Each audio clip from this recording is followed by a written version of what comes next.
আদর্শ সমাজ বা ব্যক্তি গঠনের জন্য একজন নেককার মায়ের গুরুত্ব বেশি দিয়েছে। হাদিসের মধ্যে আসছে রাসূল আকরাম সাল্লাল্লাহু আলাইহি ওয়াসাল্লাম বলেন, তুনকাহুল মারআতু লিআরবাঈন, চারটি জিনিস দেখে মেয়েদের বিবাহ করা হয়। এক নাম্বার দেখা হয় তার সৌন্দর্য, দুই নাম্বার দেখা হয় তার সম্পদ, তিন নাম্বার দেখা হয় তার বংশ, চার নাম্বার দেখা হয় তার দিনদারিত্ব। তবে নবীজি সাল্লাল্লাহু আলাইহি ওয়াসাল্লাম দিনদারিত্বের ব্যাপারে বলেন, ফাযফার বিযাতিদ দ্বীন, তোমরা দ্বীনকে প্রাধান্য দাও। তার মানে বাকি তিনটা পরিপূর্ণ আছে, দিনদারিত্ব নাই, তাহলে সাবধান। আর যদি এর ব্যতিক্রম হয় যে দিনদারিত্বের ক্ষেত্রে কোনো কমতি নাই কিন্তু চেহারাটা একটু শ্যামলা, সম্পদ একটু কম, বংশ অনেক উচ্চ বংশ নয়, তুমি নিশ্চিন্তে বিবাহ করে নাও। যদি একটু কষ্ট হয় সবর করো, আশা করা যায় ওই দিনদার মায়ের গর্ভে আল্লাহ এবং সন্তান দিবে, যেই সন্তান তোমার চক্ষু আর অন্তরের প্রশান্তির কারণ হয়ে যাবে। এখন বিবাহের অন্যতম উদ্দেশ্য হলো নেক সন্তান। সন্তান যদি নেককার হয়, আদর্শবান হয়, তাহলে ওই যে পরিবার আদর্শবান হবে, সমাজ আদর্শবান হবে, জাতি আদর্শবান হবে। আর বিবাহের অন্যতম একটি উদ্দেশ্য, যত উদ্দেশ্য আছে এর মধ্যে নেক সন্তান, নেক সন্তান, নেক সন্তান, এটা অন্যতম উদ্দেশ্য বিবাহের। কারণ কোন নারীর যদি চেহারা সুন্দর হয়, বংশ অনেক ভালো হয়, টাকা পয়সা যদি অনেক হয়, বলেন তো যদি কোনো যুবককে বলা হয় সব ঠিক আছে কিন্তু মেয়েটা এত অসুস্থ, জীবনে মা হতে পারবে না, অধিকাংশ যুবক বলবে না এত সুন্দরী দরকার নাই, টাকা পয়সা দরকার নাই, বংশ দরকার নাই, যদি বাপ না হইতে পারি বিয়ে করে রাখতে, ঠিক না? আবার যদি জানতে পারে, কথার কথা যদি জানতে পারে সন্তান হবে কিন্তু তার চরিত্র ভালো হবে না, যদিও এটা জানার ক্ষমতা আমাদের নাই, এমনি বোঝানোর জন্য বলতেছি, যদি কেউ জানতে পারে তার সন্তান হবে কিন্তু সন্তানের চরিত্র হবে এরশাদ শিকদারের মতো, পিচ্চি হান্নান কালা জাহাঙ্গীরের মতো, মোস্ট ওয়ান্টেড সন্ত্রাসীদের মতো, বলেন তো এই ধরনের সন্তান কোন পিতা কখনো আশা করে নাকি? তার মানে মেয়ের যদি সন্তান না হয় তাও সে বিবাহে রাজি না, আবার সন্তান যদি বৎকার হয় তাও সে রাজি না। তার মানে আমরাও চাই যে বিবাহের উদ্দেশ্য যে নেককার সন্তান, নেক সন্তান এটা সবার আশা। এখন এই নেক সন্তান পাওয়ার জন্য নেককার বিবি দরকার। আর বাস্তবেই একজন নেককার বিবি, একজন নেককার মেয়ে অবশ্যই অবশ্যই সে সমাজ, রাষ্ট্র এবং আদর্শ জাতি গঠনে সর্বোচ্চ ভূমিকা রাখে। এই সমাজে যত আদর্শবান মানুষ আছে, ব্যক্তি আছে, এদের সকলের পেছনে একটা শক্তি আছে যেটার নাম হলো আদর্শ মা। মায়ের প্রত্যেকটা কর্মকাণ্ড সন্তানের জীবনে প্রভাব ফেলে। আধুনিক বিজ্ঞান বলে সন্তান যখন মায়ের গর্ভে আসে তখন থেকেই মায়ের আচার আচরণের প্রভাব সন্তানের উপরে পড়ে। যখন মায়ের গর্ভে সন্তান, মা যেটা চিন্তা করে ওই সন্তান মায়ের পেটে থাকা অবস্থায় সন্তানের মধ্যে মায়ের ওই চিন্তার প্রভাব পড়তে থাকে। শুধু তাই না, 2-3 বছর আগে আমি একটা গবেষণা পড়তেছিলাম, এমনি অনলাইনে লেখাটা দিয়েছে। আমেরিকার একজন ডাক্তার, তিনি গর্ভবতী প্রেগন্যান্ট মহিলাদের একটা সেমিনার করছেন। প্রত্যেকটা মা সন্তানের ব্যাপারে অনেকে আশা করে যে আমি আমার সন্তানকে আলেম বানাবো, হাফেজ বানাবো, কেউ আশা করে আমি ডাক্তার বানাবো, কেউ আশা করে আমি ইঞ্জিনিয়ার বানাবো। প্রত্যেকটা মা সন্তান যখন পেটে থাকে এক একটা আশা তার সন্তানের ব্যাপারে থাকে। ওই ডাক্তার ওই প্রেগন্যান্ট মহিলা যারা ছিলেন তাদেরকে বলতেছিলেন, আপনারা আপনাদের সন্তানের ব্যাপারে যেমনটা আশা করেন, আপনাদের সন্তান পেটে থাকা অবস্থায় ওই ধরনের কাজগুলো আপনারা বেশি করবেন। আচ্ছা, এই পৃথিবীতে ইহুদিদের সংখ্যা 1 কোটি বা এর কিছু আশেপাশে হবে, 1,20,00,000 বা এর আশেপাশে। অথচ সারা পৃথিবীতে লোক সংখ্যা 700 কোটির উপরে। এর মধ্যে মাত্র 1 কোটি ইহুদি। অথচ এই 1 কোটি ইহুদি গোটা পৃথিবীর সকল সিস্টেমের নাকে রশি দিয়ে টানতেছে। এজন্য ওরা সংখ্যায় কম, কিন্তু ওরা ওদের ব্রেনকে কাজে লাগিয়ে গোটা পৃথিবীকে গোলামীর জিনজিরে আবদ্ধ করে রেখেছে। এই যে ব্যাংকিং সিস্টেম, অর্থনৈতিক যে সিস্টেম, সবকিছু ইহুদিদের নিয়ন্ত্রণে। এখন এরা এত জিনিয়াস কেন হয়? এরা এত বুদ্ধিমান কেন হয়? এরা বুদ্ধিমান হওয়ার যে কারণ, যখন ইসরায়েলে কোন নারী প্রেগন্যান্ট হয়, এই নারী প্রেগন্যান্ট হওয়ার পরে সে সেফ হোমে তাকে নিয়ে যাওয়া হয়। ওই সময় থেকে তার পরিপূর্ণ রক্ষণাবেক্ষণের দায়িত্ব নেয় গভর্নমেন্ট। তাকে কি খাওয়াতে হবে, তাকে কি চিকিৎসা দিতে হবে, এসব কিছুর ব্যবস্থাপনা থাকে সরকারের হাতে। ওই সময় কি করে? ওই সময় তাকে দিয়ে জটিল জটিল সমীকরণ, অঙ্ক দেওয়া হয়। একটা মানুষ যখন এমন কিছু করবে যেটা করতে সে অভ্যস্ত নয়, এটা আরবি পড়া হোক, এটা বাংলা পড়া হোক, এটা অঙ্ক হোক, এটা ইংরেজি হোক, সে যখন অন্য কারো সহায়তা ব্যতীত নিজের মেধা খাটিয়ে ওই কাজটা করার চেষ্টা করবে, তখন তার ব্রেনের উপরে প্রচুর চাপ পড়ে এবং সময়ের সাথে সাথে সে যদি ওইটাতে সফল হয়, সাকসেস হয়, এটা তার ব্রেন ডেভেলপ হয়। এখন ওই মেয়েদেরকে নিয়ে তারা এই ধরনের জটিল জটিল সমীকরণ কাজ করায়, অঙ্ক করায়। ওই প্রেগন্যান্ট অবস্থায় বিভিন্ন ট্রেন আপ তাকে দেওয়া হয়। কেন দেওয়া হয়? বলে এখন এই মেয়েটাকে দিয়ে যেটা করানো হবে, সে যা চিন্তা করবে, সে যা ভাববে, যেই কারণে মেধা খাটাবে, এর পরিপূর্ণ প্রভাব ওই গর্ভের সন্তানের উপরে পড়বে। আমাদের দেশেও এক সময় আমরা দেখছি, মুরব্বীরা দেখছেন, যে কোন মেয়ে যদি, মহিলা যদি গর্ভবতী হতেন, তাহলে তিনি ঘরের কাজ সব করতেন। এখন আমি আমার কথা বলি, আমার মায়ের মুখে শুনছি আর কি। আমাদের গ্রামেও ধান টান হইতো, ধানের কাজ করা লাগতো মহিলাদের ঘরের, বাড়ির অভ্যন্তরে। আমি যেই দিন জন্ম নিয়েছি ওই দিনও আমার মা বাড়ির মধ্যে খেড়ের পালা দিছে। খেড়ের পালা চিনেন তো আপনারা? খেড়ের পালা চিনেন? যেই দিন দুনিয়া আসছি ওই দিনও খেড়ের পালা দিয়েছে। আর এখনকার একটা মেয়ে যখনই শুনে গর্ভে সন্তান, অল অফ তার, সে এখন চায় যে 5 স্টার হোটেলের মতো একটা রুম হবে, আমি শুধু ঘুমিয়ে থাকবো, মোবাইল টিপবো, টেলিভিশন দেখবো, আর ডাক্তার যেই দিন তারিখ দেয় পেট কেটে বাচ্চাকে বের করে নিয়ে আসবে।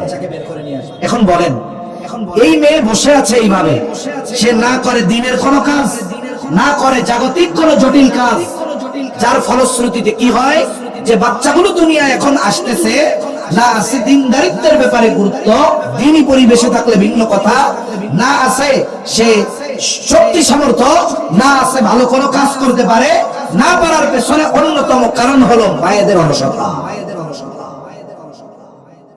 এজন্য একজন সন্তান গড়ে ওঠার পিছনে মায়ের ভূমিকা অনেক।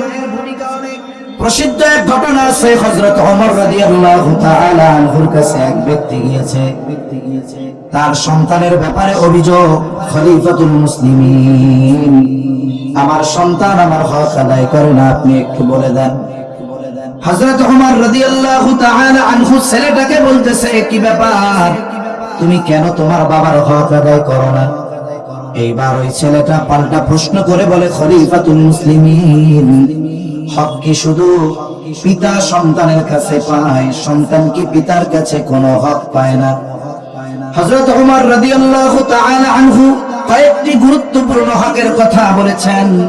তিনি যেই হকের কথাগুলো বলেছেন, এর মধ্যে প্রথম ও প্রধান যেই হকের কথা তিনি বলেছেন, সেটা হলো প্রত্যেকটা সন্তানের তার পিতার কাছে প্রথম ও প্রধান হক হলো একজন নেককার মা। আর আধুনিক বিজ্ঞান বলতেছে, মা যখন যেই আচরণ করে গর্ভের সন্তানের উপরে সেই প্রভাব পড়ে।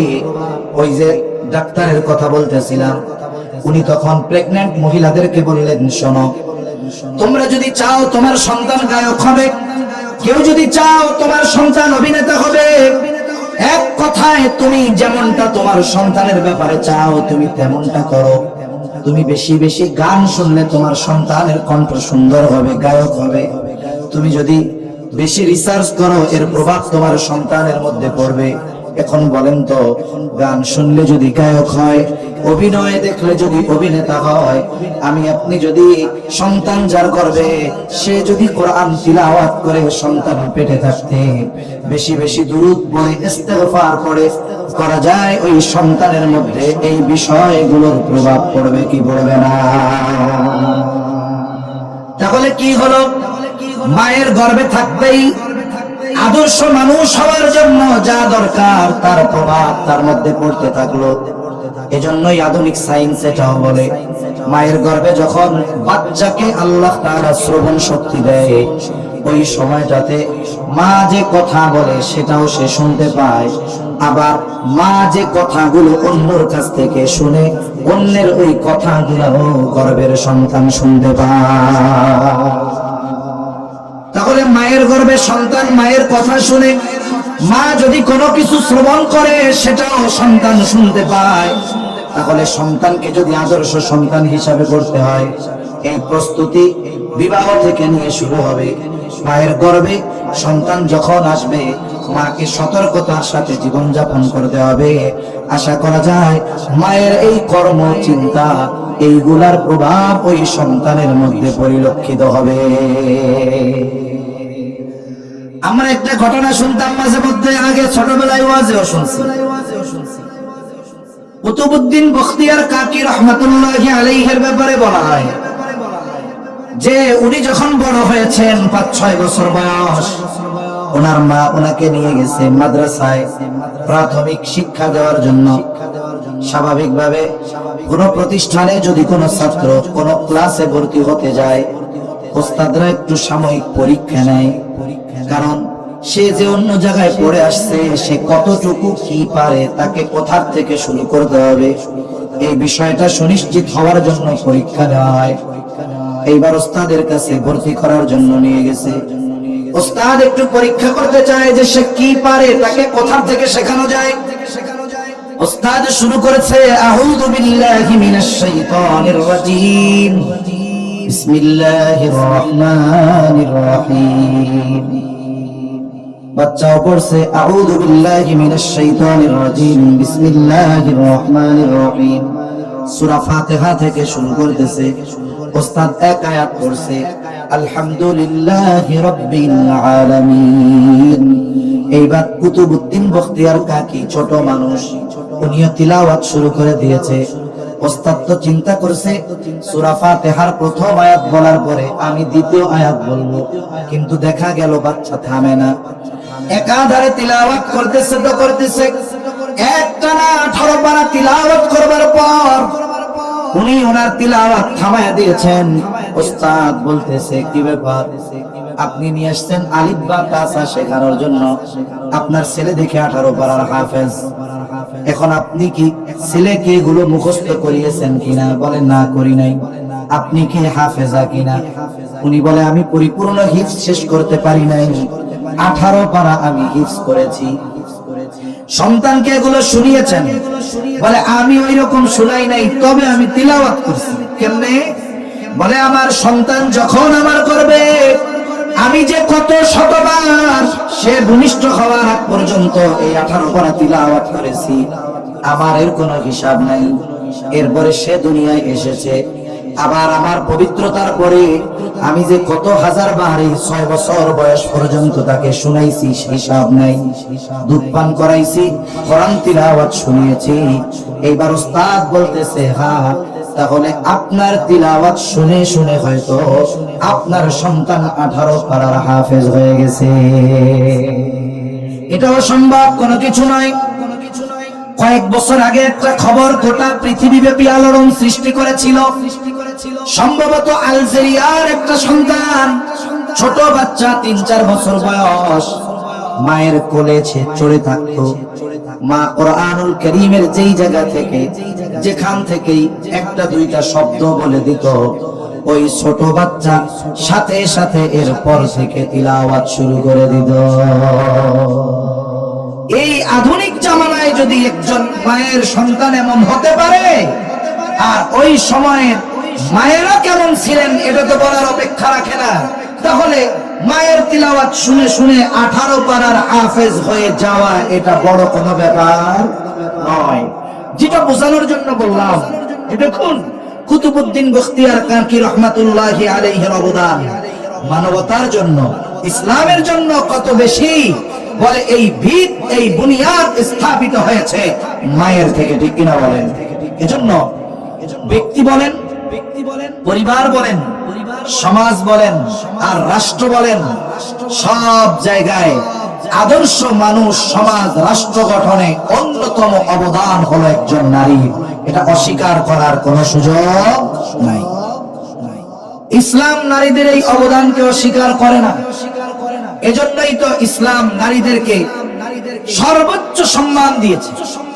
ইসলাম নারীদেরকে সর্বোচ্চ সম্মান দিয়েছে, কিন্তু আফসোস বর্তমান দুনিয়ার ইসলাম বিদ্বেষীরা শুধুমাত্র ইসলামের ব্যাপারে অজ্ঞতার কারণে, ইসলামের ব্যাপারে বিদ্বেষের কারণে, ইসলাম যে নারীদের যে অবদান, ইসলাম যে নারীদের যে মর্যাদা দিয়েছে এটাকে তারা অস্বীকার করে, হয়তো অজ্ঞতার কারণে অথবা ইসলামের প্রতি বিদ্বেষের কারণে।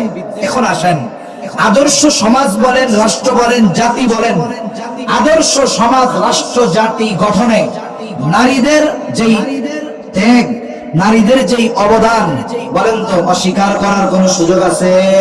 কোন সুযোগ নেই।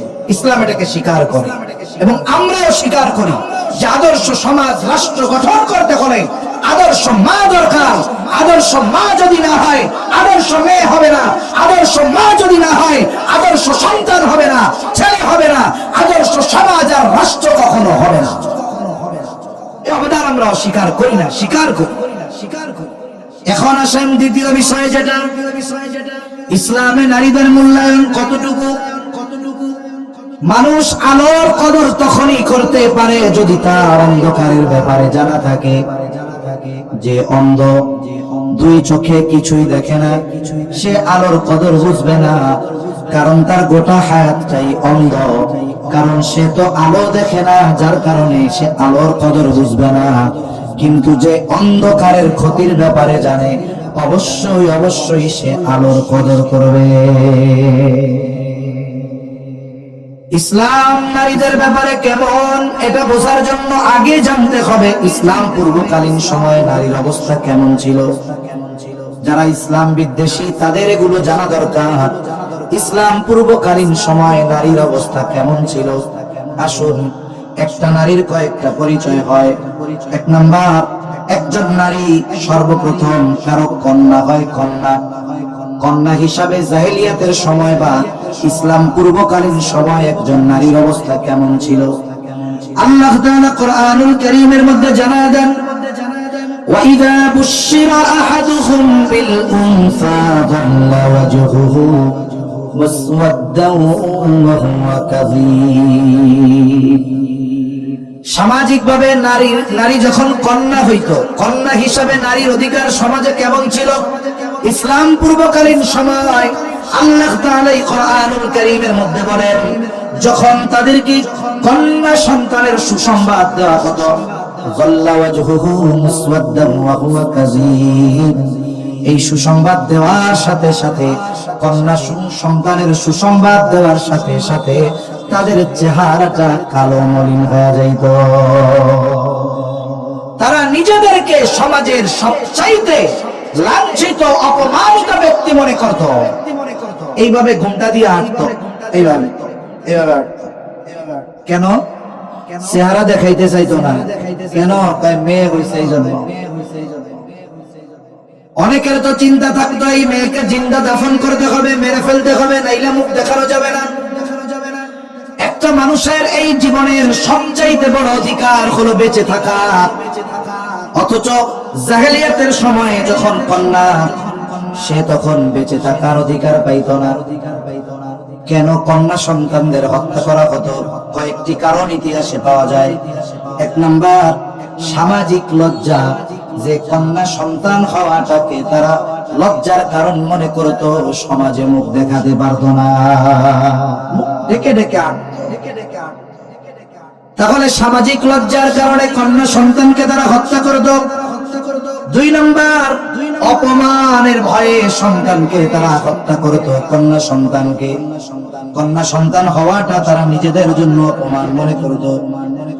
তিন নাম্বার, নারীর প্রতি বিদ্বেষের কারণে তারা কন্যা সন্তান জন্ম নিলে তাদেরকে হত্যা করত।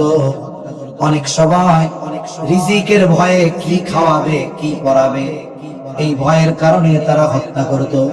আল্লাহ তাআলা বলেন, ওয়ালা তাকতুলু আওলাদাকুম খাশিয়াতা ইমলাক নাহনু নারযুকুহুম ওয়া ইয়্যাকুম।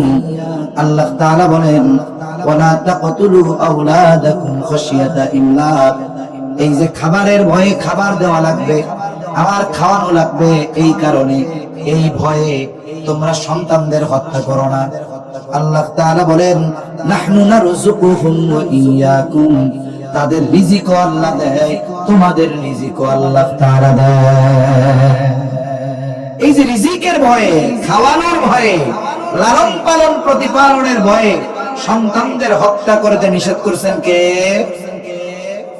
শুনুন, জাহেলিয়াতের সময়ে এগুলো ছিল শুধু নারীদের ব্যাপারে, আর এই সভ্য নামের অসভ্য সমাজে এই ধরনের হত্যাকাণ্ড শুধু নারীদের ব্যাপারে নয়, যে কোনো সন্তানের ব্যাপারে করা হয়। ঠিক কিনা বলে? কেন বলে? আমাদের দেশে একটা স্লোগান আছে, দুইটার বেশি নয় একটা হলে ভালো হয়। এই স্লোগান আসেনি? আছে। এখন অনেক অভিভাবক আছে, দুইয়ের অধিক সন্তান হওয়া তারা লজ্জার কারণ মনে করে। একটা ইন্টারভিউ দেখতেছি এক লোকের, তার 3-4 জন বাচ্চা। তাকে একজন প্রশ্ন করতেছে যে আপনার দুইটার বেশি বাচ্চা, এগুলো নিয়ে রাস্তায় বেরোতে লজ্জা লাগে না? আপনি বুঝতে পারছেন, জাহেলিয়াত আবার আসতেছে, কিন্তু এটার সুরতটা ভিন্ন। আপনি 3টা সন্তান নিয়ে বের হচ্ছেন, আপনার লজ্জা লাগতেছে না? এই যে মিডিয়াগুলো কি করবে, এটাকে এমন সময় একটা ন্যারেটিভ হিসাবে তৈরি করবে যে মানুষ যখন 3-4টা সন্তান নিয়ে বের হবে তখন তার দিকে বাঁকা চোখে তাকাবে, দেখ এই যে এক খালি লইয়া বের হইছে। এই ন্যারেটিভ তৈরি করবে। ফলশ্রুতিতে কি হবে? মানুষ দুইয়ের অধিক সন্তান নিতে লজ্জায় পড়বে। আর এই লজ্জায় পড়ে কি করবে? বাংলাদেশের বেসরকারি ক্লিনিক গুলাতে খোঁজ নিয়ে দেখেন, দৈনিক এই দেশে অবৈধভাবে হাজার হাজার গর্ভপাত করানো হয়, ভ্রূণকে হত্যা করা হয়, মায়ের গর্ভে সন্তানদেরকে হত্যা করা হয়। ঠিক কিনা বলেন? এটা শুধু এখন মেয়েদের ব্যাপারে হয় না, ছেলে আছে বাচ্চা, 3-4টা বাচ্চা হয়েছে, এখন আরেকটা হইলে লজ্জায় পড়বে, এজন্য এটাকে মায়ের গর্ভে হত্যা করে ফেলে। ও তো কিয়ামতের দিন দাঁড়াবে, আর ওই বাবা মাকে হত্যাকারীদের কাতারে দাঁড়াতে হবে, কোনো সন্দেহ নেই। তাহলে রিজিকের ভয়ে হত্যা করত। আবার অনেক সময় কন্যা বিবাহ দিবে, জামাতার কাছ থেকে খারাপ আচরণের ভয়ে মেয়েকে হত্যা করে ফেলত। এই সমাজেও আছে। মেয়ে হয়েছে, বাবা টেনশনে আছে। যতই আমরা যৌতুকের বিপক্ষে বলি না কেন, যখন কোনো সন্তান হয় আর যদি সেটা মেয়ে হয়, বিশেষ করে বাবা যদি গরিব হয়, তার চিন্তা বেড়ে যায়। কিছু এলাকা আছে এরকম, বিবাহ মানেই জামাইয়ের একখান মোটরসাইকেল। আমাদের দেশে আছে না নাই? আপনাদের অঞ্চলে মনে হয় নাই? আলহামদুলিল্লাহ আছে। একটু চিন্তা করে দেখেন, পায়খানা খাইলে যেই গুনাহ হবে, এর চাইতে যৌতুক নিলে বেশি গুনাহ হবে। যৌতুক তো একটা বাবাকে জুলুম করে, জোর করে, অত্যাচার করে, অন্যায়ভাবে তার থেকে সম্পদ নেবে। আল্লাহ তাআলা বলেন, তোমরা অন্যায়ভাবে মানুষের সম্পদ ভক্ষণ করো না। ওয়ালা তাকুলু আমওয়ালাকুম বাইনাকুম বিল বাতিল। অন্যায়ভাবে মানুষের সম্পদ ভক্ষণ করো না। এর মধ্যে অন্যতম একটা যৌতুক। কেন? আপনি দেনমোহর দিয়ে বিবাহ করবেন, অথচ আমাদের সমাজে অধিকাংশ মানুষ কন্যার জন্য যেই মোহরানা এইটা পরিশোধ করে না, কিন্তু কন্যার বাবার থেকে মোটরসাইকেল, ফার্নিচার সহ মোটা অঙ্কের অনেক টাকা যৌতুক নিয়ে বিবাহ করে। আছে না নাই? জাহেলিয়াতের সময়ও এই ধরনের প্রথা ছিল। এজন্য অনেক বাবা কন্যা সন্তান হলে চিন্তা করত, মেয়ে হবে, এখন বড় করে বিবাহ দিব, জামাইয়ের চাহিদা যদি পূরণ না করতে পারি তাহলে কন্যার কারণে অপমানিত হতে হবে, দরকার নাই, এর আগেই শেষ করে দেবে। এই সব জাহালাত আমাদের মধ্যে আছে, তবে একটু সিস্টেম ভিন্ন, এই আর কি, আর কিছু। তাহলে এক নাম্বার, ইসলাম পূর্বকালীন সময় কন্যা সন্তানের তো বেঁচে থাকারই অধিকার ছিল না।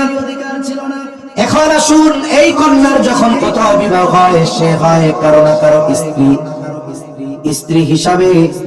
ওই ইসলাম পূর্বকালীন সময় নারীদের অধিকার কেমন ছিল? বলে ওই সময়টাতে স্ত্রীদেরকে শুধু ভোগের পণ্য মনে করা হতো। এমন হতো, স্বামী তার স্ত্রীকে ওই সুদর্শন পুরুষের আকার আকৃতির সন্তান লাভের আশায় নিজের স্ত্রীকে অন্য মানুষের কাছে রাত্রি যাপনের জন্য পাঠায়া দিত। নিজের স্ত্রীকে পাঠায় দিত আরেকজনের কাছে। কেন? ওই বংশের মানুষের ফিগার সুন্দর, চেহারা সুন্দর, চিন্তা করত তার কাছে যদি যায় তাহলে ওই রকম একটা সন্তান আমার হবে। এরপরে কি করত? শুধুমাত্র দৈহিক সুখের এক উপকরণ মনে করা হতো নারীদেরকে ভোগ্যপূর্ণ মনে করা হতো। শুধু তাই না, অনেক সময় এমন হতো স্ত্রী অদল বদল করা হইতো। নারীদের কোনো কথা বলার ক্ষমতা ছিল না। বন্ধুরে বলতো, তুমি আমার স্ত্রী নাও, তোমার স্ত্রী আমারে দাও। এই সমাজে কত জাহালাত ছিল চিন্তা করেন। একজন নারীর ওই সময়টাতে প্রতিবাদ করার মতো কোনো ক্ষমতা ছিল না। তাহলে কন্যা হিসাবে বেঁচে থাকার অধিকার তার ছিল না। যদি কোনো মতে বেঁচে থাকতো, যখন স্ত্রী হয়েছে, বলে স্ত্রী হিসাবে তার কোনো অধিকার ছিল না যে স্বামীর ব্যাপারে সে কোনো কথা বলবে। এরপরে সে মা হইতো। মা হিসাবে ওই জাহেলিয়াতের সময় একজন মায়ের অধিকার কেমন ছিল? এমনটা ওই জাহেলিয়াতের সময় ঘটতো। বাবা মারা গেছে, বাবার স্ত্রী যারা আছে, একাধিক স্ত্রী আছে, দেখা যাইতো বাবা মারা যাওয়ার পর ওই বাবার বা পিতার স্ত্রীকে ছেলে বিবাহ করত।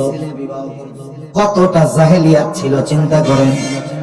বাবার স্ত্রীকে সন্তান বিবাহ করত। এরপরে পিতার মৃত্যুর পর মাকে পিতার সম্পদ থেকে বঞ্চিত করা হতো। কোন ধরনের সম্পদ তাকে দেওয়া হতো না। এখন আসুন, যদি তার স্বামী মারা যাইতো, বিধবা হতো, তাহলে এই বিধবার সাথে কেমন আচরণ করা হতো? এখন তার স্বামী নাই, সন্তান নাই, কেমন আচরণ তার সাথে? স্বামীর মৃত্যুর পর বিধবার সাথে দাসীর মতো আচরণ করা হতো। ওই পরিবারে একজন দাসী যেমন কষ্ট করে থাকা লাগতো, বরং তার চাইতেও খারাপ আচরণ করা হতো বিধবার সাথে। তার মানে ইসলাম পূর্বকালীন সময় কন্যা হিসাবে বাঁচার অধিকার ছিল না, স্ত্রী হিসাবে নারীর কোনো অধিকার ছিল না, মা হিসাবে অধিকার ছিল না। বিধবা যদি হইতো, সমাজে কোনো সম্মান ইজ্জত তার ছিল না, বরং সর্বোচ্চ জুলুম তার উপরে করা হতো। এখন আসুন, নারীদের অর্থনৈতিক অধিকার ইসলাম পূর্বকালীন সময় কেমন ছিল? বলে নারীরা উত্তরাধিকার হিসাবে যেই সম্পদ প্রাপ্ত হওয়ার কথা, সেগুলো থেকে তাদেরকে বঞ্চিত করা হতো। সাথে সাথে অনেক সময় তাদেরকে মোহরানা থেকেও পরিপূর্ণ বঞ্চিত করা হতো। তাহলে না আছে অর্থনৈতিক অধিকার, না আছে বেঁচে থাকার অধিকার, না আছে স্ত্রী হিসাবে অধিকার, না আছে মা হিসাবে অধিকার, না আছে অর্থনৈতিক ভাবে তার কোন অধিকার। একজন মানুষ যদি এইভাবে অধিকার বঞ্চিত হয়, তাহলে ওই সমাজে একটা নারীর বেঁচে থাকাটা কত কঠিন ছিল। ইসলাম আসলো, ইসলাম কি দিল নারীদের? নারীদের মর্যাদা কোথায় পৌঁছে দিয়েছে ইসলাম? যে সময় জাহেলিয়াতের সময় কন্যা সন্তান হলে চেহারার দিকে তাকানো যাইত না, জীবন্ত কন্যাকে মাটিতে পুঁতে ফেলা হতো। বিশেষ করে যারা বাইতুল্লাহ জিয়ারতে গিয়েছেন, মসজিদুল হারামের পশ্চিম দিকে, জেদ্দার দিকে, ওই জায়গায় একটা জায়গার ব্যাপারে বলা হয়, ওই জায়গাতে জীবিত কন্যা সন্তানদের দাফন করা হতো, মাটিতে পুঁতে ফেলা হতো। কিন্তু ইসলাম আসলো, একটা মানুষের সর্বপ্রথম সবচেয়ে বড় অধিকার হলো তার বেঁচে থাকার অধিকার।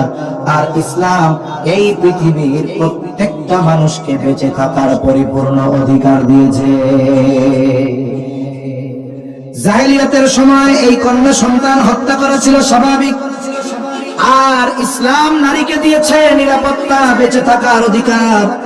অর্থনৈতিক অধিকার এবং সর্বোচ্চ মর্যাদা ইসলামে দিয়েছে। ইসলাম পূর্বকালীন সময় নারীর তো বেঁচে থাকারই অধিকার ছিল না। এখন আসুন, কন্যা সন্তান হিসাবে ইসলাম নারীকে কি দিল? প্রথম বিষয়, কন্যা সন্তান হওয়া এটা সুসংবাদ। যিনি বলেছেন তিনি কে? আরো জোরে বলেন কে? আল্লাহ তাআলা বলেন, ওয়াইদা বুশিরা আহাদুহুম বিল উনসা, যখন তাদেরকে কন্যা সন্তানের সুসংবাদ দেওয়া হতো ওদের মুখ কালো হয়ে যেত। আর আল্লাহ যেহেতু কন্যা সন্তানকে সুসংবাদ বলেছে, বলেন তো কারো যদি কন্যা সন্তান হয় তাহলে সে যদি মুখ কালা করে, তার এই চরিত্র আর ওই জাহেলিয়াতের সময়ের মানুষগুলোর চরিত্রের মধ্যে কোনো তফাৎ? তবে হ্যাঁ, এটাও ঠিক, আল্লাহ তাআলার কাছে ছেলে সন্তান তো সবাই চায়। যেমন ইব্রাহিম আলাইহিস সালাতু ওয়াস সালামের দোয়া, রব্বি হাবলি মিনাস সালিহিন, ও রব আমাকে আপনি একজন নেককার সন্তান দেন। এখানে তিনি আল্লাহ তাআলার কাছে নেককার সন্তান চেয়েছেন, সালেহ সন্তান চেয়েছেন। মুফাসসিরিনে কেরাম বলেন, এই আয়াতে এটাও বোঝা যায় ইব্রাহিম আলাইহিস সালাম আল্লাহ তাআলার কাছে নেককার ছেলের সন্তানের সাথে সাথে ছেলে সন্তানও কামনা করেছে। এজন্য মুফাসসিরিনে কেরাম বলেন, আল্লাহ তাআলার কাছে ছেলে সন্তান চেয়ে দোয়া করা এটা ইব্রাহিম আলাইহিস সালামের আমল। তবে হ্যাঁ, আমরা আল্লাহর কাছে চাইলাম ছেলে, কিন্তু আল্লাহ দিছে মেয়ে। রাগ হওয়ার কোনো সুযোগ আছে নাকি? জোরে বলেন আছে নাকি? কারণ দুনিয়ার বিজ্ঞান যা বলে বলুক, তারা বলে এই কারণে ছেলে হয়, ওই কারণে মেয়ে হয়। আমি বলি দুনিয়ার সব কারণ ফালায়া দেন, ছেলে হওয়া আর মেয়ে হওয়া এর পূর্ণ নিয়ন্ত্রণ যার হাতে তিনি কে? আল্লাহ তাআলা বলেন, ইয়াহাবু লিমান ইয়াশাউ ইনাসান ওয়া ইয়াহাবু লিমান ইয়াশাউ যুকুর আও ইউযাউরিজুহুম যুকরানান ওয়া ইনাসা ওয়া ইয়াজআলু মান ইয়াশাউ আকিমা। আল্লাহ তাআলা বলেন, তিনি যাকে চান তাকে মেয়ে দেন, যাকে চান তিনি ছেলে দেন, যাকে চান তিনি ছেলে মেয়ে উভয়টাই দেন। আবার যাকে চান আল্লাহ তাআলা কোনটাই দেন না।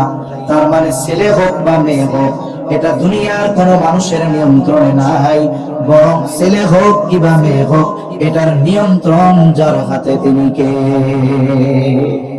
এখন চাইলাম ছেলে, আল্লাহ তাআলা দিলেন মেয়ে, বলেন তো রাগ হওয়া যাবে? কারণ আমি আল্লাহর কাছে চাইছি ছেলে, চাইছি তো আল্লাহর কাছেই, ওই আল্লাহ আমাকে ছেলে না দিয়ে মেয়ে দিছে, রাগ হওয়া যাবে? যদি রাগ হয়, মুখটা যদি কালা বানায় ফেলি, তাইলে বোঝা গেল আমার মধ্য থেকে জাহেলিয়াতের গন্ধ এখনো যায় না। নারী বলে বেজার হওয়া যাবে, কারণ আল্লাহ তাআলা বান্দার সব সময় চাওয়াটা যেটা চায় সেটা দেয় না।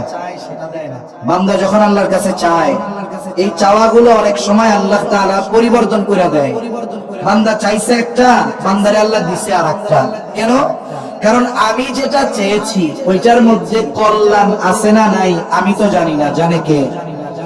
হয়তো হতে পারে আমি আল্লাহর কাছে ছেলে কামনা করছি, হয়তো হতে পারে যে ওই ছেলের মধ্যে আমার জন্য কল্যাণ ছিল না, কিন্তু আল্লাহ মেয়ে দিয়েছে, এই মেয়ের মধ্যে আল্লাহ আমার জন্য কল্যাণ রাখছে। হতে পারে কি পারে না?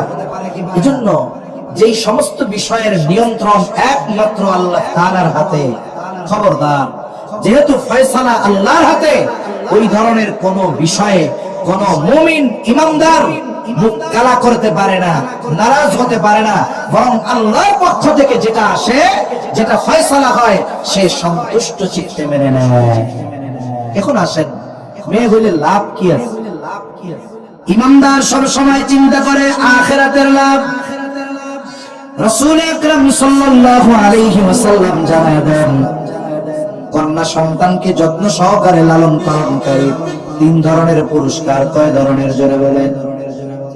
1 নাম্বার, নবীজি সাল্লাল্লাহু আলাইহি ওয়াসাল্লাম জানায় দেন, যার কন্যা সন্তান আছে, যাকে কন্যা সন্তান দিয়ে পরীক্ষা দেওয়া হয়, সে এই সন্তান হওয়ার পর একে যথাযথভাবে লালন পালন করে, তার কষ্ট সহ্য করে, ধৈর্য ধারণ করে, এবং সে একটা দিনদার পাত্রের সাথে কন্যার বিবাহ দিয়ে দেয়। নবীজি সাল্লাল্লাহু আলাইহি ওয়াসাল্লাম বলেন, ওই কন্যা তার জাহান্নাম থেকে পর্দা হয়ে দাঁড়িয়ে যায়।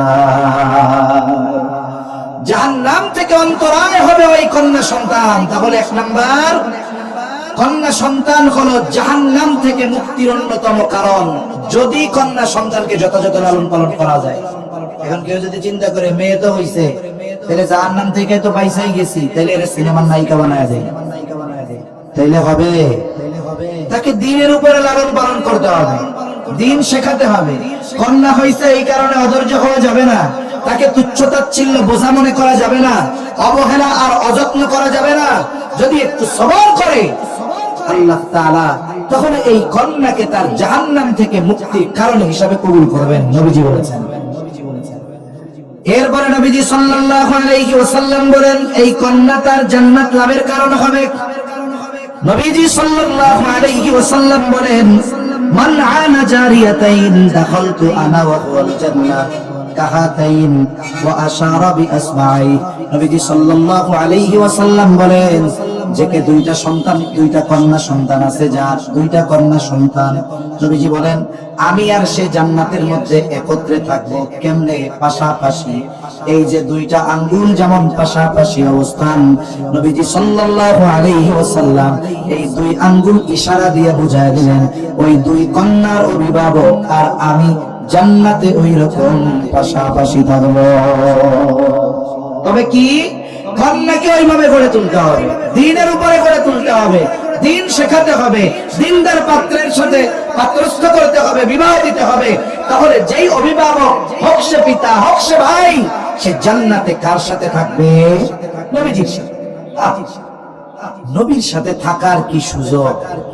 সাহাবায়ে কেরাম যখন শুনছে যে জান্নাতে তারা নবীর সাথে থাকতে পারবে, হযরত আনাস রাদিয়াল্লাহু তাআলা আনহু থেকে একটা বর্ণনা আছে, নবীজির কাছে একজন ব্যক্তি আসছে, একজন গ্রাম্য সাহাবী আসছে। গ্রামের মানুষ তো অনেক কিছু বুঝে না, সহজ সরল। তা নবীজি এক ব্যক্তির সাথে কথা বলতেছেন। আদব হইল, আপনি যখন কারো সাথে কথা বলবেন, ওই কথার মাঝে আপনাকে বিরক্ত না করা, কথা শেষ, এরপরে আমার প্রয়োজন বলা। কিন্তু গ্রামের মানুষ নবীজির কাছে এসে নবীজিকে প্রশ্ন করতেছে, ইয়া রাসূলুল্লাহি মাতাসা, হে আল্লাহর রাসূল, কিয়ামত কখন হবে? তার বলার ভঙ্গিমাটা একটু ভিন্ন রকম, কেমন যেন সে কিয়ামতের জন্য অপেক্ষা করতেছে, কিন্তু কিয়ামত আসে না। নবীজি সাল্লাল্লাহু আলাইহি ওয়াসাল্লাম ওই ব্যক্তির সাথে কথা শেষ করবার পর বলতেছেন, কোথায় ওই ব্যক্তি যে জানতে চাইল কিয়ামত কখন হবে?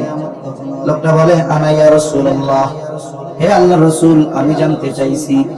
নবীজি এবার তাকে পাল্টা প্রশ্ন করলেন যে তুমি কিয়ামতের ব্যাপারে কি পাথেয় সংগ্রহ করছো? মা আ'দাত্তা লাহা, কিয়ামতের ব্যাপারে তুমি কি পাথেয় সংগ্রহ করছো, কিয়ামতের অপেক্ষা করতেছো? ওই লোকটার সহজ সরল জবাব, আমি আল্লাহ এবং তার রাসূলকে ভালোবাসি। নবীজি এবার তার কথার জবাবে বললেন, আল মারউ মা'a মান আহাব্বা, যে যাকে মহব্বত করে তার সাথে অবস্থান করবে। এইবার লোকটা বাড়ির পথে হাঁটা দিল।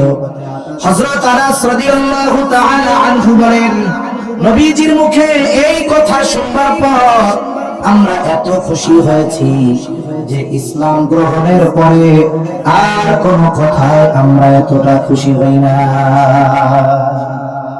সাহাবায়ে কেরাম, আমার মনে হয় আর কি যেটা, যে ওনারা জান্নাতে যাওয়ার ব্যাপারে যতটা চিন্তিত থাকতেন, আমার মনে হয় তার চাইতে বেশি চিন্তা করতেন জান্নাতে গিয়ে নবীর সাথে থাকা যাবে কিনা। এই চিন্তা ওনাদের বেশি থাকতো।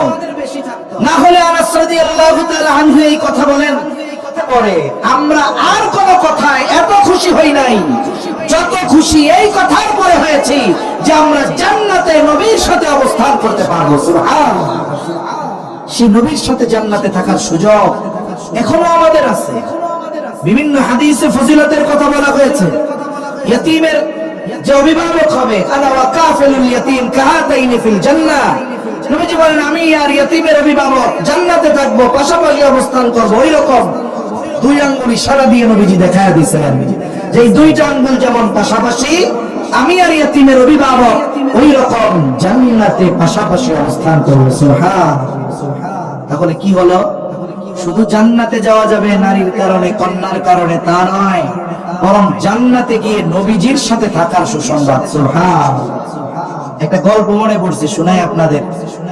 দেখুন, দুনিয়াতে অনেক সময় অনেক মানুষ একটা মানুষের একটু কাছে যাওয়ার জন্য, সাথে থাকার জন্য কত চেষ্টা, কত মেহনত, কত কিছু করে। যেমন মাঝে মধ্যে দেখবেন অনেক যুবক তরুণ ভাইরা আছে, চিন্তা করে এলাকার এমপি সাহেব বা বড় নেতার সাথে যদি একটু ছবি থাকে, তার পাশে যদি একটু বসা যায়, তাইলে এই ছবি বেইসা দুনিয়ার সব কামাই করা যায়। আছে না এরকম? অনেক সময় মনে করেন একজন বড় নেতা আসছে একটা অনুষ্ঠানে, নেতা বসা আছে, নেতার পাশের চেয়ারে তো আর পাতি নেতার কর্মীর বসার সুযোগ নাই। এখন চিন্তা করে নেতার সাথে যদি একটা ছবি না তুলতে পারি হয়, আর একজনের ফিটিং করছে সব, আমি কোনো মতে নেতার কাছে যেই যাব, পাশে যাব, তুই দূর থেকে কিন্তু একটা ছবি তুলে দেবি। আচ্ছা ঠিক আছে। এইবার ও কোনো মতে পেছন দিয়ে আইসা নেতার কাছে বলতেছে, ভাই চা পান কিছু লাগবে, কানের কাছে মুখ নিয়ে হইতেছে। আর এই টাইমে ক্যামেরাম্যান, এদের ক্যামেরাম্যান খুব এক্সপার্ট থাকে, মুহূর্তের ভিতরে কোন সময় ছবি তুলতে হবে ওদের বলে দেওয়া লাগে না, ওই ব্যাপারে এমফিল পিএইচডি করা আছে ওদের। এইবার নেতা বলছে না না লাগবে না, চলে গেছে। আলোচনা হয়েছে কি, ভাই পান সিগারেট লাগবো, চা লাগবে, উনি কাছে না না লাগবে না। নেতাও চেনে নাই রেখে একটু পরে ফেসবুকে পোস্ট দিছে, অমক ভাইয়ের সাথে একান্ত আলাপচারিতায়। বুঝলেন? যেই কেউ ধরবে মোবাইলটা বের করে দেখাবেন, দেখছস আমি কার সাথে চলি, দেখছস, দুনিয়া বাইজা খাবে এক ছবি। একটু চিন্তা করেন, দুনিয়ার এক নেতার পাশে থাকার কত চেষ্টা, কাছে যাওয়ার কত চেষ্টা। কাজেই গল্পটা বলতে যাচ্ছি আর কি, যে একবার শাইখুল ইসলাম আল্লামা শাহ আহমদ শফি রাহমাতুল্লাহি আলাইহি 2013 পরে যখন গোটা পৃথিবী আমার আপনার সকলের হৃদয়ের স্পন্দন শাইখুল ইসলামকে এক নামে চিনে, আহমদ শফি রাহমাতুল্লাহি আলাইহি, এরপরে কক্সবাজার উলামা ইকরামের উদ্যোগে এক মহা সম্মেলন হবে, হযরত যাবেন, এক মহা আয়োজন। এর আগেও তো উনি বড় মানুষ, কিন্তু আল্লাহ তাআলা শেষ বয়সে এসে গোটা পৃথিবী চমকায় দিয়েছে ওনার মাধ্যমে। মানুষজন খেয়াল করতেছে এত বড় আয়োজন এই এলাকায় হয় নাই। তা এক বড় ব্যবসায়ী টেকনাফের, উনি জিজ্ঞাসা করতেছে যে এত বড় আয়োজন করতেছেন, কি উদ্দেশ্য আপনাদের? বলে শাইখুল ইসলাম আসবে। অনেকে আবার এটা মনে করে যে টেকনাফে যারা আছে সব মনে হয় বাবার ব্যবসা করে, এটা মনে করেন না। টেকনাফে ব্যবসার বড় একটা অংশ হলো মাছের ব্যবসা। ওই জায়গায় সমুদ্রে একটা মাছ পাওয়া যায়, আমাদের যে অপারেশনের সময় যে সেলাই করে যে সুতাগুলো, এগুলো একটা সামুদ্রিক মাছের পেটের মধ্যে পাওয়া যায়। এক একটা মাছ ওই শুধুমাত্র ওই জিনিসটার কারণে 4-5 লক্ষ টাকাও বিক্রি হয়। অনেক ব্যবসায়ীর নসিব ভালো, একসাথে যদি 10টা পেয়ে যায় সে তো 50 লাখ টাকার মালিক। এরকম অনেক বড় বড় মাছ ব্যবসায়ী আছে। শুধু যে ওই জায়গায় এই ব্যবসায়ী হয় ওইটা ভাবার সুযোগ নাই, কিন্তু তা উনি বড় একজন ব্যবসায়ী। উনি বলছে আপনাদের এই আয়োজনে কত খরচ হবে? একটা স্টেটমেন্ট দিছে যে 15 লক্ষ টাকার মতো হতে পারে। আচ্ছা, সব খরচ আমি দিব, এর চেয়েও যদি বেশি লাগে আমি দিব, তবে একটা শর্ত। কি শর্ত? যে আমাকে একটু হুজুরের পাশে বসার সুযোগ করে দিতে হবে, এক দস্তরখানে একটু খানা খাওয়ানোর সুযোগ করে দিতে হবে। মানে সময়টা আমি একটু হুজুরের সাথে কাটাবো, থাকতে চাই, পাশে বসতে চাই। ওনারা চিন্তা করছে যেই বেটায় এক আয়োজনের পুরা খরচ দিবে, এনার জন্য এই ফ্যাসিলিটি দেওয়া এটা কোনো ব্যাপারই না। মূল কথা হলো হুজুর কিন্তু ওই প্রোগ্রামে যায় নাই। পরের পরিস্থিতি কি হয়েছে এই গল্প আমার বলা উদ্দেশ্য না, কারণ হযরত ওই সময় যখন অসুস্থ থাকতেন হেলিকপ্টার রেডি মাদ্রাসার মধ্যে, ওনার এখন যাওয়ার মতো ইচ্ছা নাই, কাজ শেষ। কেউ কি আর জোর করার সুযোগ আছে? সুযোগ নাই। হুজুর একটু অসুস্থতা অনুভব করছে, যায় নাই, সেটা পরের হিসাব। কিন্তু আমি যেটা বলার জন্য বললাম যে এই দুনিয়ার একজন আহলুল্লাহ, একজন আল্লাহওয়ালার হাতের সাথে একটু হাত লাগানোর আশায়, একটু পাশে বসার আশায়, এক দস্তরখানে খাবার আশায় 15 লক্ষ টাকা ব্যয় করতে পিছপা হয় না। অথচ নবীর সাথে থাকার সুযোগ থাকার পরেও এই ধরনের সুযোগ আমরা গ্রহণ করি না। এটা আমাদের জন্য বড় কষ্টের। এজন্য কন্যা সন্তান হওয়া নবীর সাথে জান্নাতে থাকার অন্যতম একটা সুযোগ। তাহলে কন্যা সন্তান দ্বারা কি হবে?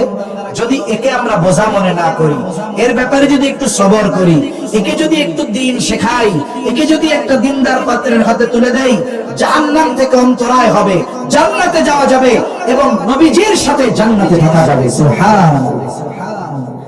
তাহলে চিন্তা করেন, কন্যা হিসাবে ইসলাম একজন কন্যার কতটা অধিকার নিশ্চিত করেছে। শুধু তাই না, এই কন্যা যতদিন বাবার বাড়িতে থাকবে, যতদিন বিবাহ না হবে, বাবা কিবা ভাই কখনো এই কন্যাকে বোঝা মনে করতে পারবে না, বরং এই কন্যার যাবতীয় সকল খরচ ওই অভিভাবক পিতা বহন করতে বাধ্য থাকবে। অথচ দেখুন, বাবার ঘরে কন্যার খরচ বাবা বহন করতে বাধ্য কতদিন? বলে কন্যার বিবাহ না হবে যতদিন। ফলশ্রুতিতে কি হলো? কন্যার অধিকার, সিকিউরিটি, সেফটি, এটার নিশ্চয়তা হলো। কিন্তু ছেলের ক্ষেত্রে যদি বিষয়টা একটু হিসাব করেন, একজন ছেলের ক্ষেত্রে অভিভাবক বা পিতা খরচ চালাতে বাধ্য কতদিন? বলে ছেলে নাবালক থাকবে যতদিন। এখন বালক হয় কয় বছরে? আমাদের দেশে বলে 18 বছরের আগে বালক হয় না। এক জায়গায় লেখা দেখছি 18 বছরের আগে সবাই শিশু। এর দ্বারা কি হইল জানেন? এই দেশে বর্তমানে সবচেয়ে বেশি অপরাধ সংগঠিত হয় 15 থেকে 18-20 বছরের ছেলেদের মাধ্যমে। তার মানে কি হলো? 18 বছরের আগে সবাই শিশু, এটাকে রাষ্ট্রীয়ভাবে স্বীকৃতি দেওয়ার মাধ্যমে কিশোর গ্যাং বা এই কিশোর অপরাধকে অলিখিত বৈধতা দেওয়া হলো। কারণ 18 বছরের কম একজন যদি একটা খুন করে আর 19 বছরের একজন যদি খুন করে, দুজনের শাস্তি এক হবে না। 18 বছর যার হয় নাই, ওর ব্যাপারে কি বলা হবে? এটা শিশু, নাবালক, মাসুম বাচ্চা, যাও ওরে সেফ হোমে দাও, ও রাজা বাবুর মতো থাকবে। ওইখান থেকে আশা করা যায় ডাকাত হয়ে গেল। ইসলাম জানিয়ে দিয়েছে বালেগ হওয়ার সর্বশেষ সময়সীমা আমাদের চন্দ্র হিসাবে 15 বছর, আর ইংরেজি হিসাবে এটা 14.5 বছরের আশেপাশে হয়। তার মানে একটা ছেলে বা মেয়ে তার যখন 14.5 বছর হয়ে যাবে, তাকে নাবালক বলার আর কোনো সুযোগ নাই।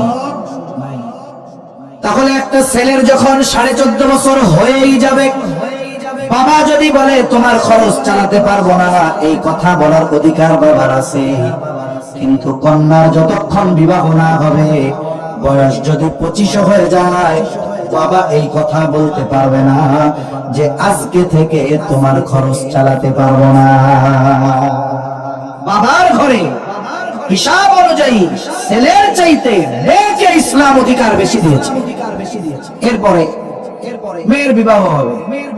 বিবাহের ক্ষেত্রে যদি দুনিয়ার সবচাইতে যোগ্য পুরুষ সেও যদি এসে মেয়ের বাবাকে বলে আমার সব পছন্দ হয়েছে, তবে একটা শর্ত, আমিও তো যোগ্য কম না, আমি দেনমোহর দিতে পারবো না এবং বিবাহের পরে আপনার মেয়ের সব খরচ চালাবেন আপনি।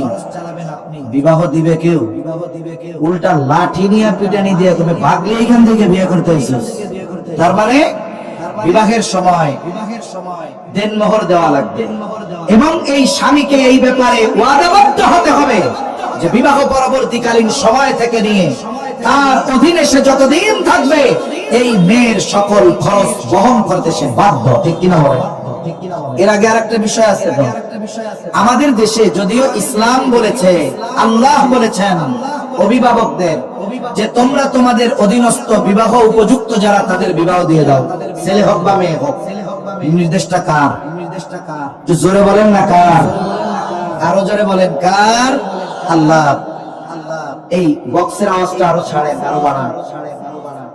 আল্লাহ তাআলা বলেন وأنكحوا الأيام منكم والصالحين من عبادكم وإمائكم إن يكونوا فقراء يغنيهم الله সোজা কথা যেটা আল্লাহ তাআলার আদেশ তোমাদের অধীনে অধীনস্থ বিবাহ উপযুক্ত যারা আছে তাদের তোমরা বিবাহ দিয়ে দাও। তার মানে কোন বাবার যদি বিবাহ উপযুক্ত ছেলে থাকে মেয়ে থাকে উভয়কেই বিবাহ দেওয়ার দায়িত্ব পিতার। এই নির্দেশটা কার? আরো জোরে বলেন কার? কিন্তু পিতা মেয়েকে দায়িত্ব নিয়ে বিবাহ দেয় আর ছেলের ব্যাপারে বলে নিজের পায়ে দাঁড়াও এরপরে বিবাহ করো। অনেক বাবা তো এমন আছে মেয়ে জন্ম নেওয়ার পর 20টা মেহগুনি গাছ লাগায় রাখছে, চিন্তা বিবাহ দিতে হবে মেয়েটারে। 20 বছর বয়স, সবাই চিন্তা করতেছে এত খরচ কেমনে বহন করবে, বলে চিন্তা করো না, তুমি যেই দিন জন্ম নিছো ওই দিনই আমার এই চিন্তা হইছে। আমি 20টা মেহগুনি গাছ লাগায় রাখছি ফাঁকা জায়গায়, এটা বড় হইছে, এক একটার দাম এখন 1 লাখ। 20 লক্ষ টাকা খরচ করে ধুমধাম করে তোমারে বিয়া দিবে। মা চিন্তা করো না। কেন? দুনিয়ায় কোন বাপ আছে ছেলে জন্ম নেওয়ার পরে এই চিন্তা ছিল যে ছেলেটার বিবাহ দেওয়ার সময় তাকে বিবাহ দেওয়ার দায়িত্ব আমার, টাকা লাগবে, ওর জন্য 20টা মেহগুনি গাছ লাগাই? এইরকম বাপ খুঁজে পাওয়া যাবে না। অথচ দেখুন অধিকাংশ ছেলে বিবাহ করে সে উপার্জন করে তার টাকায়, আর মেয়ের বিবাহের ক্ষেত্রে পরিপূর্ণ ব্যয় বহন করে বাবা। অথচ ছেলে বা মেয়ে যেই বিবাহ উপযুক্ত হোক উভয়ের বিবাহ দেওয়ার দায়িত্ব ছিল বাবার উপর। মেয়ে জিতছে না ছেলে জিতছে? তাহলে দেখুন ছেলে হিসাবে বা সন্তান হিসাবে বাবার ঘরে কন্যা জয়ী, বিবাহ দিবে এইখানেও কন্যা জয়ী, স্বামীর ঘরে যাবে ওইখানেও কন্যা জয়ী, কারণ তার কোনো খরচ নাই। সে যখন স্বামীর ঘরে যাবে A to Z সমস্ত খরচ চালাতে বাধ্য তার স্বামী।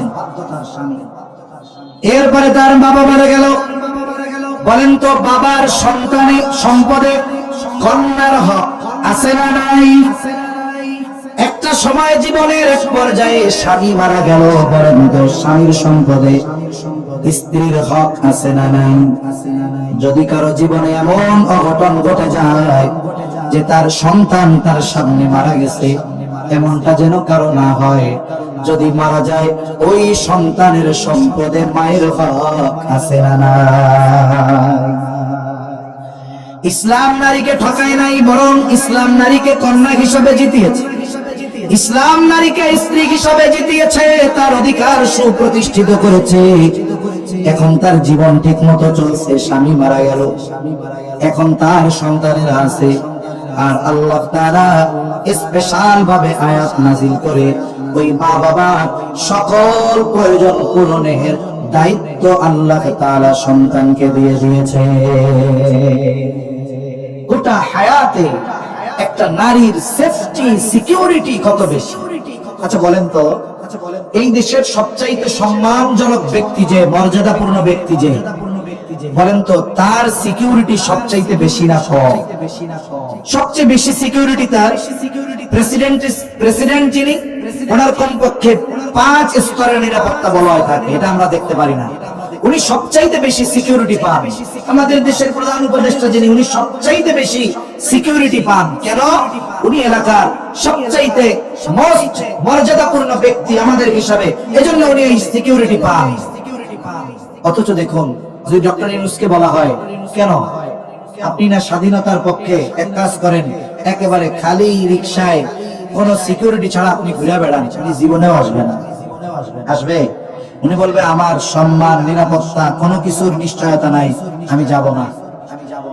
ইসলাম যে নারীকে পুরুষের অধীনস্থ করে দিয়েছে, ইসলাম বিদ্বেষীরা বোঝে না, বলে নারীকে গৃহবন্দী করে রাখছে। না না, ইসলাম মূলত নারীকে মর্যাদাবান এবং মর্যাদাপূর্ণ মনে করে বিধায় ইসলাম কন্যা, স্ত্রী, মা, সে যেই পরিচয় থাকুক না কেন, ইসলাম তার জন্য সর্বোচ্চ সিকিউরিটি নিশ্চিত করেছে পুরুষের মাধ্যমে। ঠিক কিনা বলেন? এর দ্বারা তাকে আবদ্ধ করা হয় নাই, তার অধিকার হরণ করা হয় নাই, বরং একটা সময় তো নারী সম্পদে তার হক ছিল না, অধিকার ছিল না, বঞ্চিত হতো। অথচ নারীকে অর্থনৈতিক ভাবে তার অধিকার দিয়েছে ইসলাম, নারী হিসাবে অধিকার দিয়েছে ইসলাম, কন্যা হিসাবে অধিকার দিয়েছে ইসলাম, স্ত্রী হিসাবে অধিকার সম্মান দিয়েছে ইসলাম, মা হিসাবে সর্বোচ্চ অধিকার আর সম্মান দিয়েছে ইসলাম। কিন্তু আফসোস যে কিছু মানুষ তারা নিজেরা নিজেদের অধিকার সম্পর্কে বোঝে না, নিজেদের মর্যাদা সম্পর্কে বোঝে না। কেন? কারণ দুনিয়ার কোন শেয়ালই চায় না যে আপনি আপনার মুরগিরে যত্ন করে খাঁচার মধ্যে রাখেন। শেয়ালকে এটা চায়, ওই শেয়াল আরো ওদেরকে বিদ্রোহী বানাবে। এই মিয়া, তোমাকে আটকায় রাখতেছে, তোমরা স্বাধীনতার ঘোষণা দাও, আমরা মিলে মিশে সমাজ গড়ব। যদি এখন মুরগি শিয়ালের সাথে মিলে মিশে সমাজ গড়তে যায়, ওই মুরগির হাড্ডিও থাকবে না। কিন্তু আফসোসের বিষয় আমাদের সমাজের মানুষ বুঝে না। এরপরে দেখুন, যদি কারো স্বামী মারা যায়, বিধবা, সন্তান নাই, একটা সময় এই ধরনের নারীদেরকে দাসী মনে করা হইতো, বিক্রি করে দেওয়া হতো। অথচ ইসলাম বলতেছে, আল্লাহ রাসূল সাল্লাল্লাহু আলাইহি ওয়াসাল্লাম বলেন যে এই যে বিধবার যদি কেউ সেবা করে, তার প্রয়োজন যেগুলো যদি কেউ পূরণ করে, আল্লাহ রাসূল সাল্লাল্লাহু আলাইহি ওয়াসাল্লাম বলেন আস-সাঈ আলাল আরমালা ওয়াল মিসকিন কাল মুজাহিদি ফি সাবিলিল্লাহ। একজন মিসকিন অসহায়ের যে হক, একজন বিধবার সেবা শুশ্রূষা, তার যে চাহিদা, এগুলো পূরণ করা, এগুলো আল্লাহর রাস্তায় জিহাদ করার মতো। তার মানে যতক্ষণ সে এই কাজগুলো করে, মানুষের সেবা করে, বিধবার যে প্রয়োজন এগুলো পূরণ করে, তার জন্য একটু সহযোগী হয়, সে কেমন যেন আল্লাহর রাস্তায় জিহাদ করতে থাকে। সুবহানাল্লাহ। এই যে একজন নারী বিধবা হলে সামাজিক সিকিউরিটি, এটা এই হাদিসের দ্বারা আমরা শুধু যদি এতটুকু বুঝি যে না সে অভাবী, তাহলে আমরা খাবার দিলাম, একটু কাপড় দিলাম, না না, বরং তার সম্মান, তার ইজ্জত আবরু হেফাজতের দায়িত্ব এই সমাজের মানুষের। যদিও আমরা বহন করি না, যদিও রাষ্ট্র এটা বহন করে না, কিন্তু ইসলাম এটা আমাদের জন্য জরুরি করে দিয়েছে।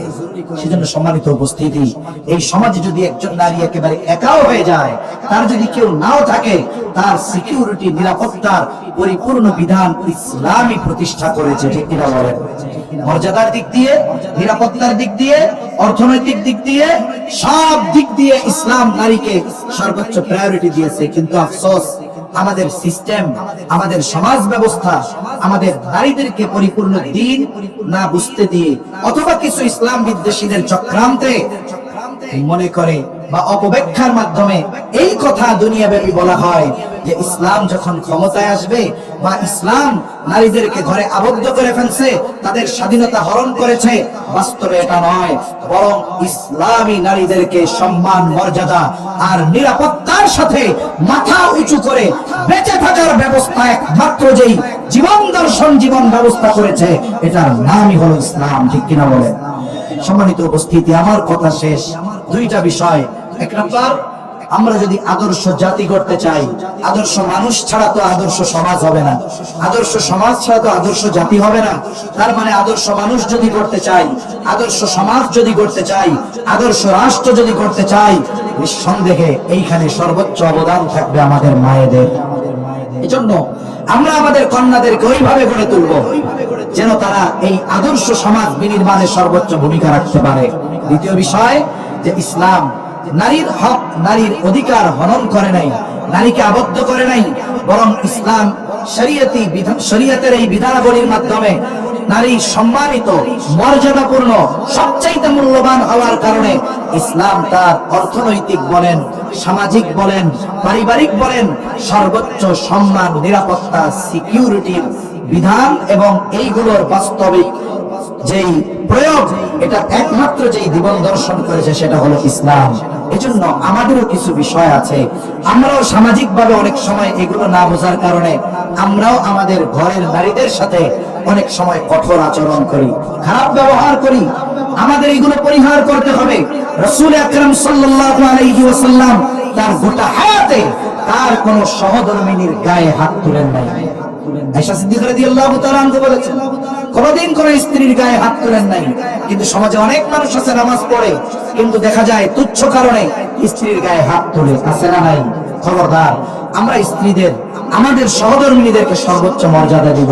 মনে রাখবেন, আমার আপনার সন্তান তার মা আমার স্ত্রীকে তখনই সর্বোচ্চ রেসপেক্ট করবে, সর্বোচ্চ সম্মান দিবে, সর্বোচ্চ মর্যাদা দিবে যখন আমি স্ত্রী হিসাবে তাকে সর্বোচ্চ মর্যাদা দিব।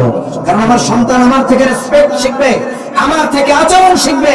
আমি যদি আমার স্ত্রীর সাথে খারাপ বিহেভ করি, খারাপ আচরণ করি, এই আচরণের প্রভাব সন্তানের মধ্যে পড়বে, ওর একটা সময় মায়ের সাথে খারাপ ব্যবহার করবে। এজন্য আজকে থেকে আমরা, যেহেতু ইসলাম তো নারীর অধিকার, তার মর্যাদা, তার সম্মান সবকিছু দিয়েছে, আমরাও এটা প্র্যাকটিক্যাল ভাবে আমাদের ঘর থেকেই এই আমল শুরু করবো তো ইনশাআল্লাহ। আল্লাহ সুবহানাহু ওয়া তাআলা আমাদের সবাইকে কথাগুলো বুঝবার তৌফিক দান করেন। আলহামদুলিল্লাহি ওয়া কাফা ওয়া সালামুন আলা ইবাদিহিল্লাযীনা ইসতাফা। أما بعد فأعوذ بالله من الشيطان الرجيم.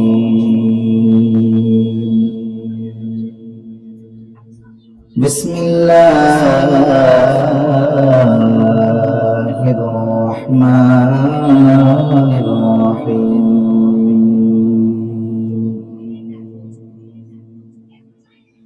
وإذا بشر أحدهم بالأنثى ظل وجهه مسودا وهو كظيم. صدق الله العلي العظيم. اللهم صل على محمد وعلى آل محمد كما صليت على إبراهيم وعلى آل إبراهيم إنك حميد مجيد. اللهم بارك على محمد وعلى آل محمد كما باركت على إبراهيم وعلى آل إبراهيم إنك حميد مجيد. الحمد لله. ঐতিহ্যবাহী সিরাজগঞ্জ জেলার অন্তর্গত কাজীপুর উলামা পরিষদের উদ্যোগে সোনামুখী হাই স্কুল মাঠে 2 দিন ব্যাপী 18তম ঐতিহাসিক তাফসীরুল কোরআন মাহফিলের সমাপনী দিবসে সম্মানিত শ্রদ্ধেয় সভাপতি, আমন্ত্রিত উলামায়ে কেরাম, সামনে উপস্থিত মুরব্বিয়ানে কেরাম, সমবয়সী যুবক বন্ধু, স্নেহের ছোট ভাই, মাইকের আওয়াজ যত দূরে যায় নিজ নিজ স্থানে অবস্থানরত সম্মানিতা শ্রদ্ধেয়া মা ও বোন, আল্লাহ তাআলার দরবারে অগণিত শুকর যে মহান মালিক হায়াতে বরকত দিয়ে সুস্থ রেখে তার মহান হুকুম এশার নামাজের পর কিছু দ্বীনি কথা বলবার এবং শ্রবণ করবার লক্ষ্যে যে মহান মালিক আমাদেরকে এখানে আসার বসার তৌফিক দিয়েছেন, সে মহান মালিককে খুশি করার জন্য মুহাব্বতের সাথে অন্তর থেকে জবান খুলে কালিমাতুশ শুকর পাঠ করি আলহামদুলিল্লাহ। অগণিত দুরূদ ও সালাম সাইয়্যিদুল আম্বিয়া, আশরাফুল আম্বিয়া, খাতামুল আম্বিয়া, ইমামুল মুরসালিন, রাহমাতুল লিল আলামিন, মুহাম্মাদুর রাসূলুল্লাহ সাল্লাল্লাহু আলাইহি ওয়াসাল্লামের উপর আমি আপনাদের খেদমতে মহাগ্রন্থ আল কোরআনুল কারীম থেকে একটি আয়াত তিলাওয়াত করেছি। আল্লাহ তাআলার কাছে তৌফিক চাই এই আয়াতকে সামনে রেখে নির্ধারিত বিষয়ের আলোকে কিছু কথা আল্লাহ বলার তৌফিক দেন, যে কথাগুলো আমাদের সবার দুনিয়া এবং আখিরাতের জন্য কল্যাণকর হয়। সকলে জবান খুলে বলি আমিন। সম্মানিত উপস্থিতি, উলামা পরিষদের উদ্যোগে, তার মানে উলামায়ে কেরামের উদ্যোগে এই আয়োজন। আসলে আমরা যা বলবো, আগের দিন উলামা হযরত যা বলেছেন, সামনে আলোচকগণ যা বলবেন, উলামায়ে কেরাম যারা আছেন তাদের সবার এই কথাগুলো জানা। তাহলে ওনাদের জানা থাকলে আয়োজন কেন? মূল উদ্দেশ্য হলো আমরা উলামায়ে কেরামকে আমাদের প্রতিপক্ষ যতই মনে করি না কেন, উলামায়ে কেরামের অন্তরে ইসলামের মহব্বত, মানবতার মহব্বত, দেশের ভালোবাসা, ইসলামের প্রেম, উম্মাহ প্রেম থাকার কারণে তারা চায় যে আমার এলাকার মানুষ কিছু দ্বীনি কথা শুনুক আর তাদের জীবনের পরিবর্তন হোক, তারা আখিরাতমুখী হোক। এটা প্রত্যেকটি আলেম অন্তরে এই আশা কম বেশি সবাই কামনা করে। আমরা আমাদের মসজিদের ইমাম সাহেবদের যতই প্রতিপক্ষ মনে করি না কেন, প্রত্যেকটা মসজিদের ইমাম সাহেব এটা চান যে আমার মহল্লার সবাই নামাজি হয়ে যাক, দ্বীনের পথে আসুক। তাহলে এই আয়োজন উলামায়ে কেরাম না করলে তাদের কোনো লস হইতো না। কিন্তু তারা এই আয়োজন এত কষ্ট ক্লেশ করে করেছেন কেন? সাধারণ মানুষের কল্যাণের কথা চিন্তা করে যে কিছু কথা তারা শুনবে, হয়তো এই কথাগুলো থেকে কিছু কথা তারা বাস্তব জীবনে আমলে পরিণত করবে, এতে মানুষের মধ্যে পরিবর্তন আসবে। এই উদ্দেশ্যই মূলত এই আয়োজন। আমরা দোয়া করি আল্লাহ তাআলা গাজীপুর উলামা পরিষদকে কবুল করেন, সকলে বলি আমিন। তাদের সকল খেদমত আল্লাহ তাআলা কবুল করেন, সকলে বলি আমিন। বক্সের আওয়াজটা শক্ত করেন, বক্সের আওয়াজটা শক্ত করেন, ভোকাল টোকাল কমায় দেন, আওয়াজ টনটনা করেন মাইকের মতো। তো সম্মানিত উপস্থিতি, আমি যে বিষয়কে সামনে রেখে আপনাদের সাথে একটু আলোচনা করব, বিষয়টা হলো আদর্শ সমাজ গঠনে নারীর ভূমিকা এবং ইসলামে নারীর অধিকার, মর্যাদা বা মূল্যায়ন। আল্লাহ সুবহানাহু ওয়া তাআলা এই গোটা মানব জাতিকে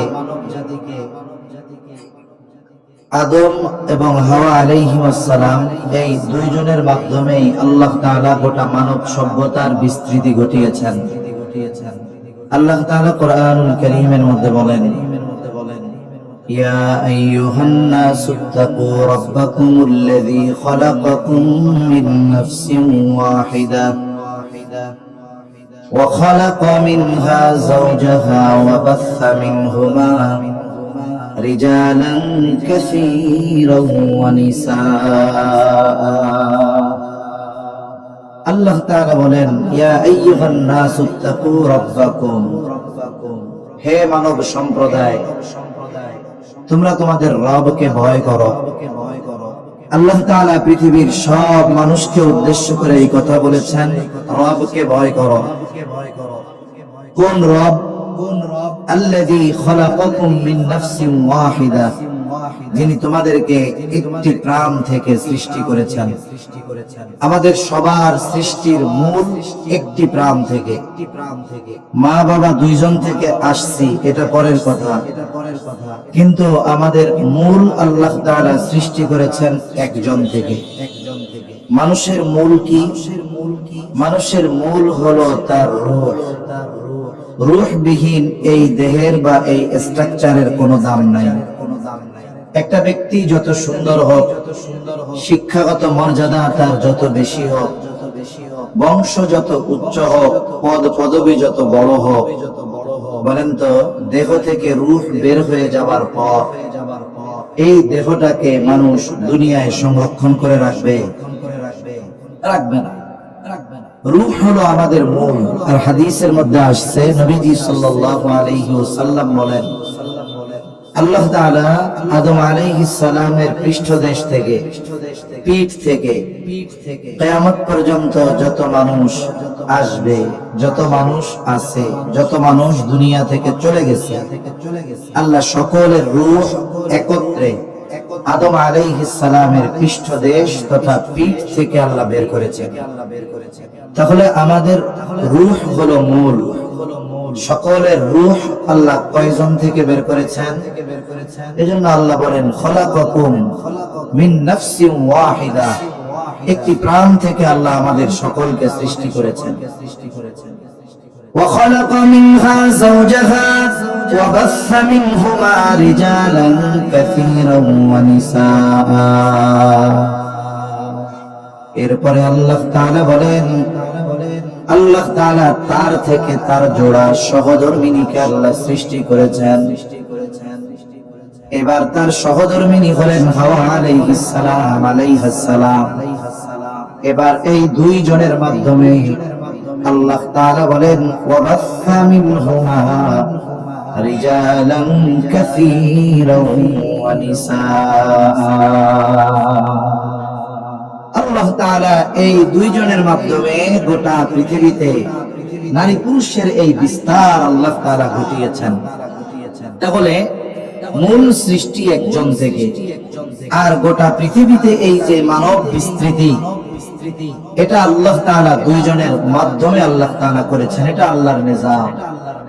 তবে আল্লাহ তাআলা যদি চান সৃষ্টি করার জন্য দুইজনের প্রয়োজন হয় না।